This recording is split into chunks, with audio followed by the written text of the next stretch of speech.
భాగవతం శ్రీ భాగవతం శ్రీ భాగవతం.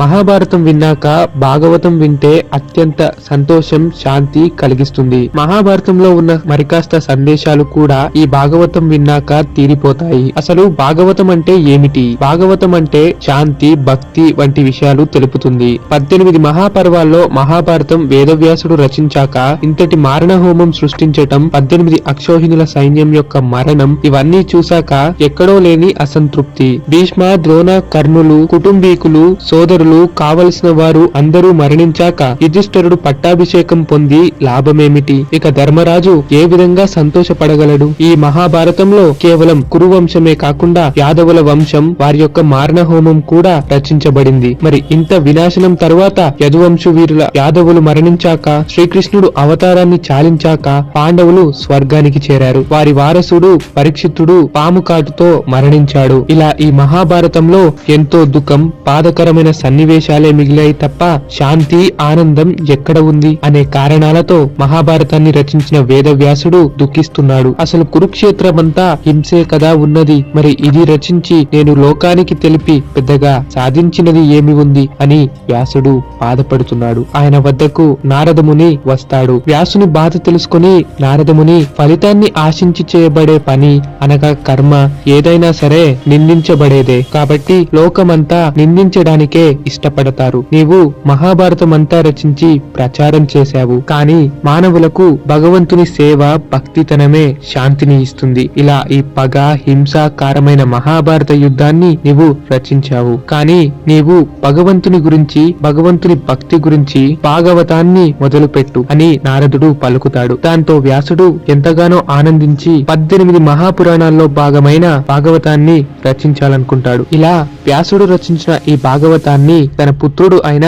శుకునికి కూడా ఉపదేశిస్తాడు. అలా ఆ శుకుడు పరీక్షితునికి వివరిస్తాడు. పరీక్షితుడు అభిమన్యుని పుత్రుడు. కురువంశ నాశనం తర్వాత పాండవులకు మిగిలిన ఏకైక వారసుడు అని కూడా చెప్పవచ్చు. అయితే తన వెనకాల కూడా ఒక గొప్ప కథ అనేది ఉంది. తాను మరో 7 రోజుల్లో తనకు ఒక ముని ఇవ్వబడిన శాపం వలన మరణిస్తాడు. ఈ విషయాలన్నీ మహాభారతంలో తెలిపారు. అయితే పరీక్షితుడు తాను మరణించబోయే 7 రోజుల్లో కూడా సత్కథ కాలక్షేపంలో గడపాలని అనుకుంటాడు. అటువంటి సమయంలో అక్కడికి శుక మహర్షి వస్తాడు. శుక మహర్షితో పరీక్షితుడు ఈ 7 రోజుల్లో విష్ణువు యొక్క కథలన్నీ వివరించమని తాను అడుగుతాడు. అలా ఈ 7 రోజుల వరకు పరీక్షితుడు పూర్తి భాగవతాన్ని తెలుసుకుంటాడు. అయితే శుక మహర్షి ఈ భాగవతాన్ని వినిపిస్తున్నప్పుడు అక్కడే ఒక ఉగ్రశ్రవసు అనే ఒక వ్యక్తి భాగవతాన్ని చెబుతుండగా వింటుంటాడు. ఇతడిని సూతుడు అని కూడా పిలుస్తారు. అయితే ఇతడు నైమిషారణ్యంలో శౌనకుడు అనే ముని జరుపుతున్న సత్రయాగం సమయమున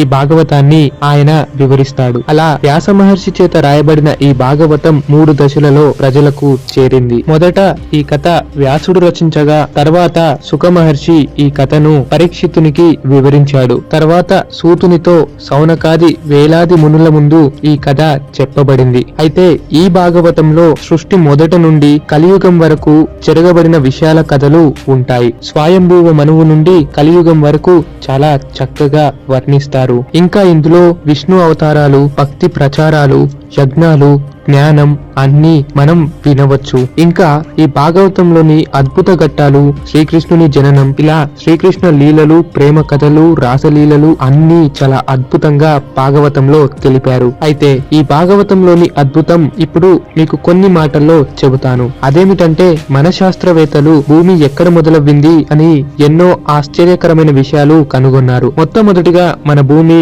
అగ్నిగోళముగా ఉండేది. కోట్ల ఏళ్ల తర్వాత భూమిగా చల్లగా మారింది. అలా లక్షాది ఏళ్ల వర్షములతో సముద్రం ఏర్పడింది. అలా తేమ జీవి పుట్టుకకు కారణమయ్యింది. మొదట కర్బన సేంద్రియ పదార్థం ఏర్పడింది. ఆ తర్వాత అది ఏకకణ జీవిగా మారింది. అలా కాలం ముందుకు సాగుతుండగా లక్షలాది ఏళ్ల తరువాత కూడా ఎన్నో జీవాలు మొదలయ్యాయి. అలా నీటిలో జీవించే చేప కూడా జన్మించింది. అలా ఈ చేపనే విష్ణువు యొక్క మత్స్య అవతారముగా చెప్పవచ్చు. ఆ తర్వాత వేల ఏళ్ల కొద్దీ ఆ జలచరం కాస్త బయటకు వచ్చే ప్రయత్నం చేసింది. ఆ తర్వాత అది తాబేలుగా మారింది.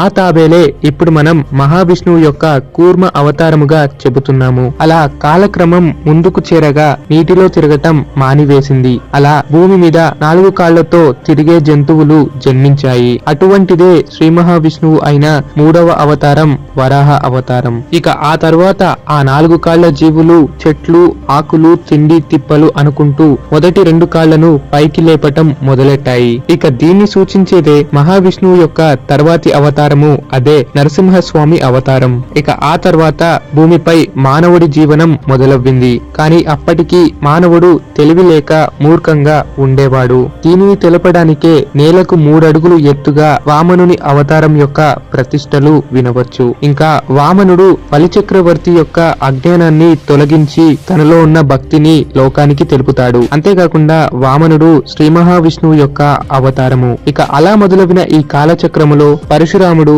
శ్రీరాముడు, శ్రీకృష్ణుడు అనే వంటి అవతారాలతో శ్రీ మహావిష్ణువు భూమిపై ధర్మస్థాపన చేశాడు. ఇక ఈ 3 అవతారాలు మనిషిలోని సత్వగుణం, రజోగుణం, తామస గుణం వంటి మొదలైన గుణాలను సూచిస్తాయి. లోకానికి సకలమైన మంచి గుణాలను తెలియజేసిన శ్రీరాముడే సత్వగుణానికి సూచిస్తాడు. ఇంకా రజోగుణం పరశురాముని యొక్క అపరితమైన కోపం, ప్రతీకారం తెలుపుతుంది. కానీ ఆ కోప ప్రతీకారాలతో అధర్మ క్షత్రియులను భూమిపై లేకుండా చేస్తాడు. అయితే తామస గుణాన్ని తెలిపేటట్టుగా శ్రీకృష్ణునిలా విష్ణువు అవతరిస్తాడు. కానీ సత్వ రజోగుణం కూడా శ్రీకృష్ణునిలో కనిపిస్తుంది. ఎందుకంటే ఒకసారి శ్రీరామునిలా సాధువు గుణముతో, ఒకసారి చక్రం పట్టి క్రోధించి పరశురాముడిలా, ఇంకా మరో పక్కన శ్రీకృష్ణుని భార్యలు, పిల్లలు, అలాగే ఇతర భార్యలను వివాహం చేసుకోవటము ఇలా తనలో ఉన్న కోరికలను సూచిస్తాయి. ఇదే తామస గుణముగా చెప్పవచ్చు. ఇక కలియుగంలో కల్కిగా మహావిష్ణువు అవతరించనున్నాడు.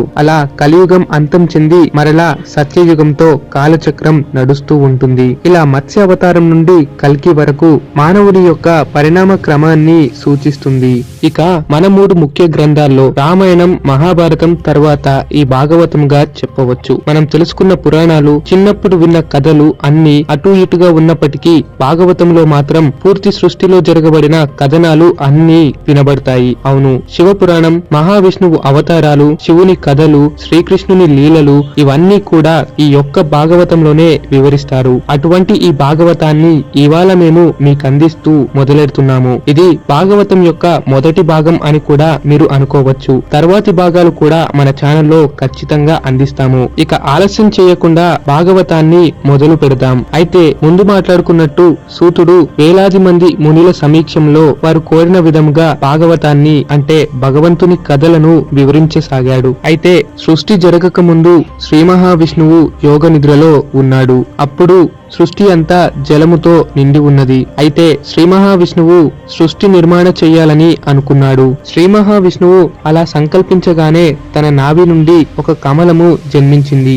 ఆ కమలంలోనే బ్రహ్మదేవుడు జన్మిస్తాడు. అయితే ఆ బ్రహ్మదేవుడే తన మనస్సు నుండి ఒక వ్యక్తిని సృష్టించాడు. ఆ వ్యక్తికి వారు అపాంతరతముడు అని పేరు పెడతారు. తర్వాత అతడిని బ్రహ్మదేవుడు వేదాలన్నిటినీ విభజన చేసి చక్కగా క్రమపరచమని ఆదేశిస్తాడు.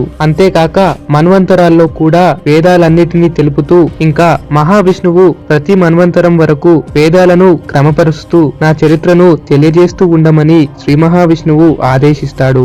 అప్పుడు అపాంతరతముడు పరాశర మునికి ఇంకా సత్యవతికి భూమిపైన జన్మిస్తాడు. ఇంకా అతడే వేదవ్యాసుడు. ఎన్నో వేదాలను తెలుసుకున్నందువలన ఆయనకు వేదవ్యాసుడు అన్న పేరు వచ్చింది. ఆయన వేదవ్యాసునిగా జన్మించి ఎన్నో వేదాలను తెలుసుకొని క్రమ పద్ధతిలో ఉంచారు. అలా ఆ వేదవ్యాసుడు 4 భాగాలుగా విభజించిన వేదాలు ఋగ్వేదమును పైలుడు అనే శిష్యునితో, యజుర్వేదమును వైశంపాయనుడు అనే శిష్యునితోను, సామవేదమును జైమిని అనే శిష్యునితోను, అధర్వణ వేదమును సుమంతుడు అనే శిష్యునితోను ప్రచారం చేయించి భారతదేశమంతా వేదాల భూమిగా మార్చాడు. ఆ తర్వాత జరగబడిన మహాభారత సంగ్రామాన్ని రచించాడు. అయినా సరే వేదవ్యాసుడు ఈ రచనలతో సంతృప్తి పడలేదు. ఇంకా ఏదో చేయవలసి ఉన్నదని తనలో తాను బాధపడుతున్నాడు. అదే సమయంలో అక్కడ నారదుడు ప్రత్యక్షమయ్యాడు. నారదుడిని చూసిన వేదవ్యాసుడు ఆయన్ని ఎంతగానో సత్కరిస్తాడు. తర్వాత తన దుఃఖాన్ని నారదునికి తెలుపుతాడు. నేను ఇప్పటి వరకు మహాభారత చరిత్రను రచించాను, కానీ నా మనసు ఇంకా బాధాకరంగానే ఉంది. ఇంత రచించినప్పటికీ కూడా నేనింకా చేయవలసినది ఏదో ఉన్నది. ఇంకా నేను ఇప్పటి వరకు రచించినది అంతా అతి స్వల్పమైనది. అందువలన నా మనసు అశాంతితో రేగుతున్నది అని వేదవ్యాసుడు చెప్పాడు. దానికి నారదముని, అవును, ఆ శ్రీ మహావిష్ణువు యొక్క కథలను నీవు రచించలేదు. ఆ భగవంతుని కథలు నీవు రచించకపోగా నీకు ఈ అతి స్వల్పం ఇంకా అశాంతి కలుగుతున్నది. కాబట్టి నీవు శ్రీ మహావిష్ణువు యొక్క భక్తిని, కీర్తిని ప్రచారం చేయు. తన యొక్క కథలను రచించు.